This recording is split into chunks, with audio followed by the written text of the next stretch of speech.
mencapai akan mandat. Ini yang pertama. Dan yang kedua,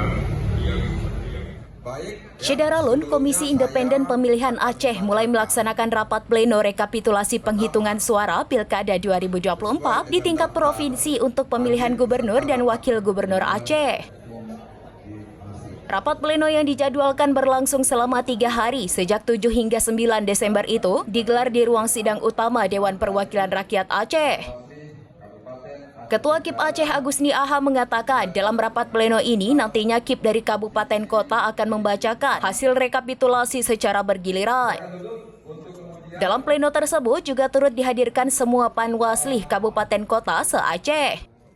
Ia menyampaikan dalam pleno rekapitulasi tersebut pihaknya turut mengundang liaison officer dari masing-masing paslon dan juga menghadirkan pemantau pilkada di Aceh yang sudah terdaftar sebelumnya.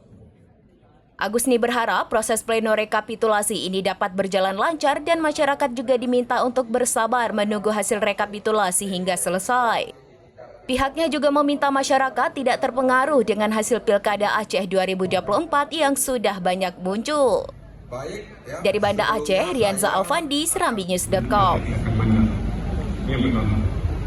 Dan yang kedua, Download Tribun X sekarang. Menghadirkan lokal menjadi Indonesia.